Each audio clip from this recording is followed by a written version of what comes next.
अल्हम्दुलिल्लाहि रब्बिल आलमीन वस्सलातु वस्सलामु अला सय्यिदिल मुरसलीन अम्मा बअद फ़अऊज़ु बिल्लाहि मिनश शैतानिर रजीम बिस्मिल्लाहिर रहमानिर रहीम। अस्सलामु अलैकुम, मैं हूं मोहम्मद नबील। आप देख रहे हैं यूट्यूब चैनल शौक़ इल्म दीन।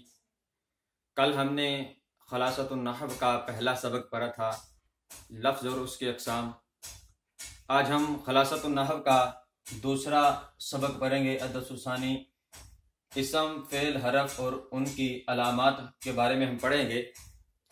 कल कलिमा किसे कहते हैं? कहते हैं कि अकेले माना मौजू लफ्ज़ को, अकेले मौजू लफ्ज़ को कलिमा भी कहते हैं और मुफरद भी कहते हैं।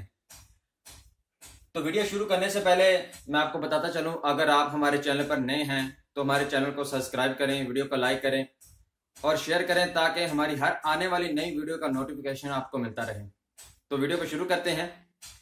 आज का हमारा सबक जो है, आज हम इसम, फेल, हरफ और उनके अलामात के बारे में पढ़ेंगे। कहते हैं कि कलिमा क्या है।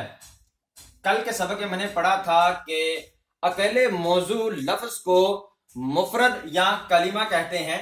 ठीक है, तो आज हम उसी कलिमे की आगे मजीद जो किस्में बन रही हैं वो पढ़ेंगे कि कलिमा की तीन किस्में बनती हैं।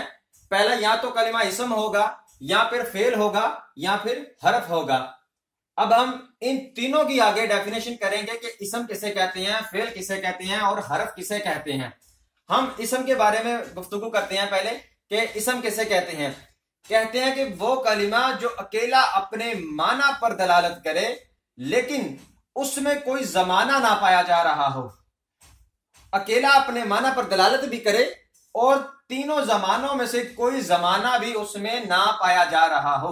जैसे मैं आपको मिसाल देता हूं, हम लिखते हैं कलामुन।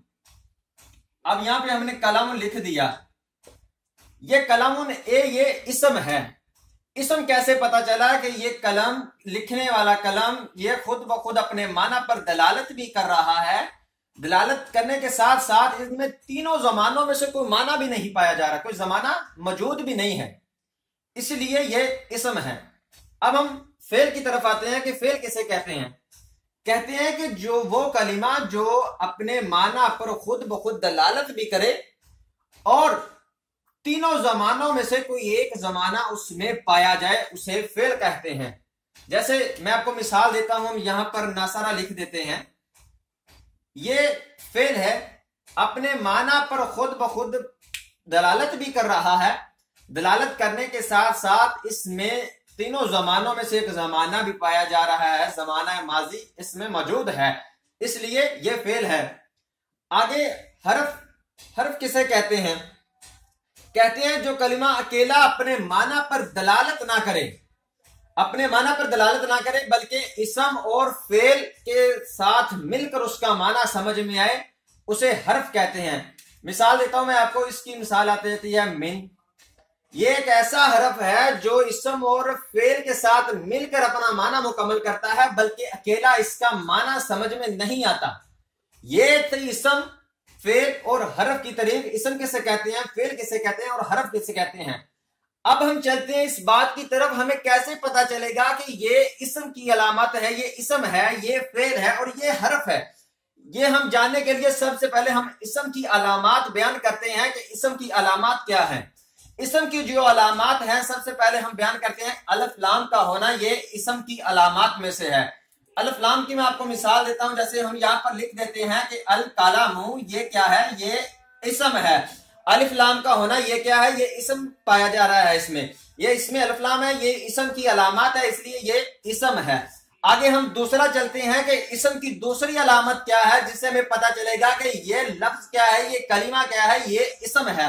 कहते हैं कि हरफे जर का होना ये भी क्या है? ये इसम की अलामत है। जैसे लिखते हैं फिर दारिन, अब दारिन कहा है तो ये भी क्या है? ये इसम की अलामत है, हरफे जर का होना। और कहते हैं कि जर का होना भी इसम की अलामत है। जैसे कि कहते हैं कि वालादुन जैदुन, अब वालादुन लिखा हमने, जैदुन लिख देते हैं हम यहां पे। अब जो ये जर है ना, ये क्या है? ये भी इसम की अलामत है। नंबर 1 पे हमने कहा कि अलिफ लाम का होना इसम की अलामत है।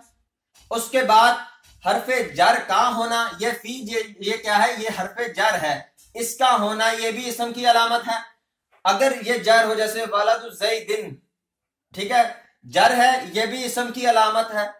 आगे कहते हैं तनवीन का होना, जैसे हम लिखते हैं, हमने यहाँ पे लिखा था कलामुन, यहाँ पे हम लिख देते हैं राजुलुन, ठीक हो गया, राजुलुन हमने कहा ये दो पेश है, ये तनवीन है। तनवीन का होना भी इसम की अलामात में शामिल है। उसके बाद आखिरी इलामत जो इसम की होती है वो ये होती है कि गोलता का होना। गोलता जैसे हम लिखते हैं कुरासत, ये भी गोलता है, ये क्या किसकी अलामत है, ये भी इसम की अलामत था। ये सब इसम की अलामतें हैं। अगर किसी लफ्ज में इन अलामतों में से कोई एक अलामत पाई जाएगी वो क्या होगा, वो इसम होगा। और एक बात आपको बताता चलूं कि अलिफ लाम और तनवीन एक इसम में जमा नहीं हो सकते। तनवीन और अलिफ लाम एक इसम में जमा नहीं हो सकते, या तो अलिफ लाम आएगा या फिर तनवीन अकेली आएगी, ठीक है। अब चलते हैं फेल की अलामात की तरफ। फेल की क्या क्या इलामात होती हैं, हमें कैसे पता चलेगा कि ये कलिमा क्या है, ये फेल है।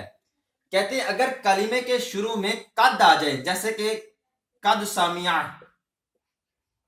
अब कलिमे के शुरू में कद आ गया, जब कद आया तो ये क्या है, ये फेल की अलामत है, ठीक है। इसी तरह कहते हैं कि सीन आ जाए, जैसे सयगलिबूना हम कहते हैं, अब सयगलिबूना ये सीन की अलामत, ये भी फेल की अलामत है।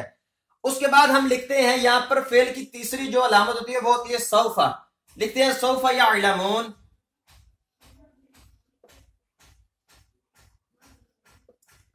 अब कहते हैं कि अमर का होना, मुजारे का होना, नहीं का होना या फिर माजी का होना, यह भी फेल की अलामात में शामिल है।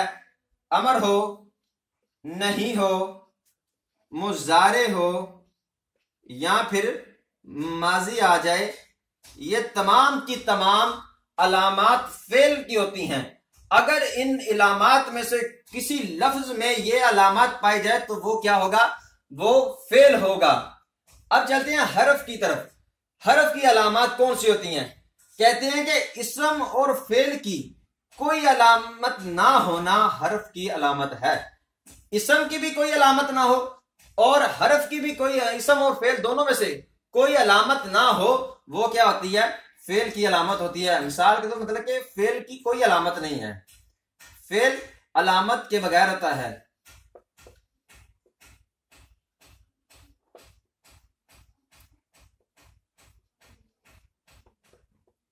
ये था हमारा आज का सबक।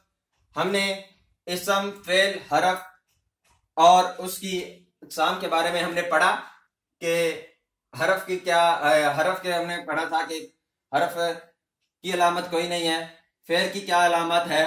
उसके बाद इसम की अलामत हमने पढ़ी कि इसम की अलामत हम कैसे पता चलेगा कि इसम की कौन सी अलामत है और फेल की कौन सी अलामत है। अगर आपको वीडियो हमारी अच्छी लगे तो हमारे चैनल को जरूर सब्सक्राइब करें ताकि हमारी तमाम आने वाली नई वीडियो का नोटिफिकेशन आपको मिलता रहे। तब तक के लिए हमें इजाजत दीजिए। अल्लाह हाफिज।